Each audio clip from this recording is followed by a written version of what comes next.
ये China tariff क्या चल रहा है, आगे पीछे ऊपर नीचे। मुझे लगता है, मैं जानता हूँ कि ये क्यों हुआ। भारत को डरने की कोई बात नहीं, भारत का इसमें फ़ायदा ही है। मार्केट का तो पहले ही मैंने कॉन्फिडेंटली बोला था। अरे ये ऐसा नहीं कि कोई बिल्डिंग गिर गई या कोई जहाज डूब गया है, सब कागज पे है यार, ऊपर नीचे है। जो यंग इंडियन इन्वेस्टर्स है उन्होंने मार्केट में पैसा डाला है, कुछ डरने के बाद में मार्केट ऐसा रोड होगा ना, चकाचक सब मस्त होने वाला है। ये चाइना के पर टैरिफ डाला है ना, उसके पीछे एक बड़ी ऐतिहासिक वजह है, ये मेरा मानना है। और जो लोग इतिहास को नज़रअंदाज करते हैं वो इतिहास दोहराने पर मजबूर होते हैं। ये गोरे लोग होते हैं ना, वो थोड़ा लंबा सोचते हैं। मैं आपको एक क्विक एग्जांपल देता हूँ। 2022 में इंडिया से लोग इंग्लैंड जाने वाले थे ट्रैवल के लिए, और वो कोविड में वो टाइम वैक्सीन पासपोर्ट थे।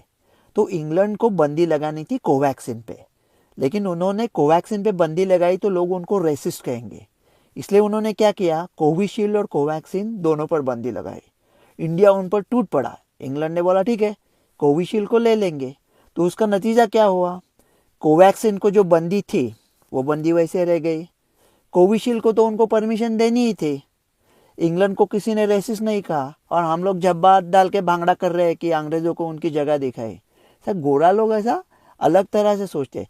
लेकिन इंडिया में ना, ये टाइम ये चाइना टैरिफ वॉर में इंडिया ने बहुत अच्छा खेला है, एकदम मस्त। वो अलग रहा है, कुछ ना बात की ना कुछ चाइना के साथ बात की ना लफड़ा की, बहुत इसमें इंडिया का फायदा है। तो अगर क्या होता ना, अगर डोनाल्ड ट्रंप को चाइना को सिंगल आउट करना था, मानो स्पेशल वजह के लिए, तो सिर्फ चाइना पे टैरिफ लगा है तो पूरी दुनिया बोलती थी कि अरे ये तो एंटा एशियन है, ये रेसिस्ट बिहेवियर है, तो अमेरिका को इल्ज़ाम देते।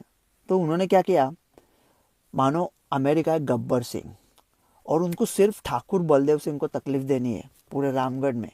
लेकिन उन्होंने ठाकुर को सिंगल आउट किया तो लोग कहेंगे ये तो जात पात है, आप ठाकुर को, वो ठाकुर है इसलिए पकड़ रहे।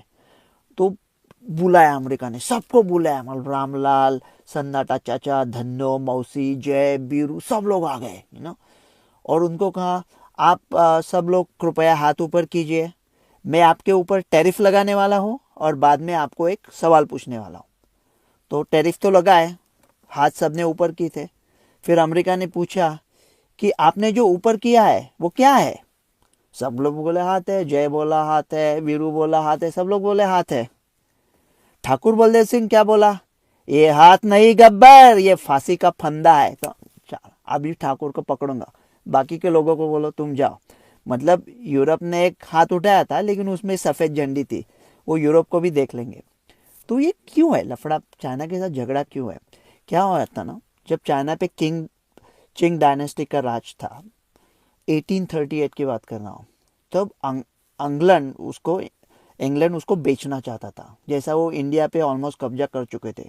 लेकिन चाइनीज लोगों को कोई इंटरेस्ट ही नहीं था जो इंग्लैंड बेचना चाह रहा था, कपड़े ने कुछ ने, उनको कुछ चाहिए ही नहीं था। इंग्लैंड बोला ये क्या, हम बोला ना हमको ट्रेड करने का है, बोला नहीं हमको कुछ चाहिए ही नहीं। फिर एक ऐसी चीज़ जो इंडिया में बनती थी, मतलब उगती थी, तो वो बोले वो ट्रेड करेंगे चीन के साथ। और वो चीज़ चाइनीज लोगों को, जवानों को इतनी बेहद पसंद आई, मतलब बेहद पसंद आई। वो थी अफीम। ओपीएम वॉर ऑफ चाइना 1839, उससे चाइना की एक पीढ़ी खोखली हो गई। उसके बाद ओपीएम वॉर के बाद चाइना को सारे ट्रेड डील साइन करने पड़े। अभी जो फेंटेनिल आ रहा है, अमेरिका के बच्चे मर रहे हैं तड़प तड़प के। 2023 में 1 लाख से भी ज़्यादा अमेरिकन नौजवानों की मौत हुई थी फेंटेनिल के वजह से। फेंटेनिल को रोकने के लिए ये युद्ध है। तो कहते हैं ये युद्ध तो दोनों तरफ से होगा ना, ट्रेड वॉर होगा, कौन जीतेगा। सिंपल बात है, ये नाइकी का शू होता है ना, वो बनाने की कॉस्ट चाइना में है $10, अमेरिका में है $150। अगर टैरिफ लग गए तो अमेरिका में कॉस्ट बढ़ जाएगी, लेकिन वो $10 से सैलरी जाती है चाइना में। तो एक हाथ में है चाइनीज़ लोगों को रोजी रोटी, और दूसरे हाथ में अमेरिकन क्या महंगे शूज़ पहन सकते हैं। ऐसी लड़ाई हुई तो कौन जीतेगा उसमें, थोड़ा सोचिए। और दूसरी बात क्या है कि चाइना कह रहा है अभी 100% टैरिफ लगेंगे, 200% लगेंगे, कितना भी लगेंगे। और वो जो टैरिफ है वो टैक्स होगा अमेरिकन कंज्यूमर पे, क्योंकि वो जो चीज़ें अमेरिका में बेचता है चाइना, उनकी प्राइस ऊपर जाएगी। अमेरिका को नहीं लगता ऐसा होगा क्योंकि मैन्युफैक्चरिंग अमेरिका में आएगा, लेकिन मानो कॉस्ट ऊपर गई, 5% ऊपर गई, 10% ऊपर गई, 100% ऊपर गई। अगर आप एक माँ बाप हो और आपको आपके बेटे की जान बचानी है फेंटानिल में, तो आपके बेटे की जान की क्या कीमत होगी? आप कितना देने के लिए तैयार है? 5%, 10%, 100%, या फीसद की कोई परवाह नहीं है? उसकी बेश कीमत है, उसकी कोई कॉस्ट ही नहीं है। जो कॉस्ट है वो ले लेंगे। क्या इस मौके का फ़ायदा उठा के इंडिया और चाइना में दोस्ती हो सकती है? दोस्ती होना अच्छी बात है, लेकिन मुश्किल है, क्योंकि मानो विश्व का क्रिकेट टीम सिलेक्ट कर रहे हैं, इंडिया और चाइना दोनों एक ही पोजीशन के लिए ट्राई कर रहे हैं, wicket keeper, batsman, low cost manufacturing. तो यूएस इंडिया की तरफ झुक रहा है। मेरे काफ़ी करीबी दोस्त चाइनीज़ है, बहुत अच्छे लोग हैं, बहुत मेहनती है। हम उम्मीद करते हैं वो भी कुछ डील करेंगे।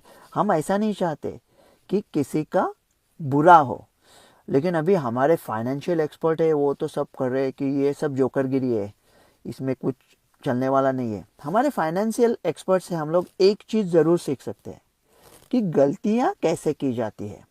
वो दीवार मूवी में एक डायलॉग था ना, कि अमिताभ कहता है, सेठ ये जब बड़ी बिल्डिंग बन रही थी तो एक औरत अपने 2 बेसहारा भूखे बच्चों को लेके पत्थर उठाती थी। तो वो बिल्डिंग बनाने वाले बिल्डर है ट्रम्प साहब, और वो भूखी बेसहारा पत्थर उठाने वाली औरत है हमारे फाइनेंशियल एक्सपर्ट। वो हमेशा गलती होते हैं। तो ट्रम्प साहब बोल रहे ये लोग मुझे क्यों सिखा रहे हैं कैसा करने का है, लेकिन ये सब अमेरिका के एक्सपर्ट्स कह रहे हैं कि ये सब जोकरगिरी चल रही है, ये सब लोग जोकर है। ठीक है, जोकर है तो जोकर है, लेकिन हम लोग सब कार्ड्स तो हमारे हाथ में है। और अमेरिका क्या खेल रहा है? अमेरिका खेल रहा है रमी। तो रमी में तो जोकर लगते हैं ना। हमारा ऑलमोस्ट पूरा सीक्वेंस लग चुका है, और वो सीक्वेंस में 2 बादशाह है और तीसरा अभी जोकर लगा के बैठे हैं। भारत ये कह सकता है तीसरे बादशाह हम है, और फिर एकदम मस्त मैन्युफैक्चरिंग इंडिया में आएगा। क्योंकि ना सिक्योरिटी के लिए अमेरिका पहले ही ये सोच रहा कि चाइना से अलग जाए किधर और इंडिया की तरफ जाए। एक उर्दू कविता है, उसके पंक्तियों के बाद क्विकली देख लेते कि वो क्या है। थकन तो अगले सफ़र के लिए एक बहाना था, उसे तो किसी और से मत जाना था। यूएस को तो इंडिया की तरफ आना है। वही चिराग बुझा जिसकी लौ कयामत थी, उसी पर जर पड़ी जो शजर पुराना था। कुछ रिश्ते तो ख़त्म होने वाले ही है। वही फिराक की बातें, वही हिकायत वस्ल, नए किताब का एक एक वर्क पुराना था। ये चीज़ें पहले भी हो चुकी है। मताए जा का बदल, 2 पल की सरशारी, सुलूक ख्वाबों का आँखों से ताजिराना था। हम आँखों से ख्वाब देखते हैं ना, तो उसमें ताजिराना मतलब व्यापारिक।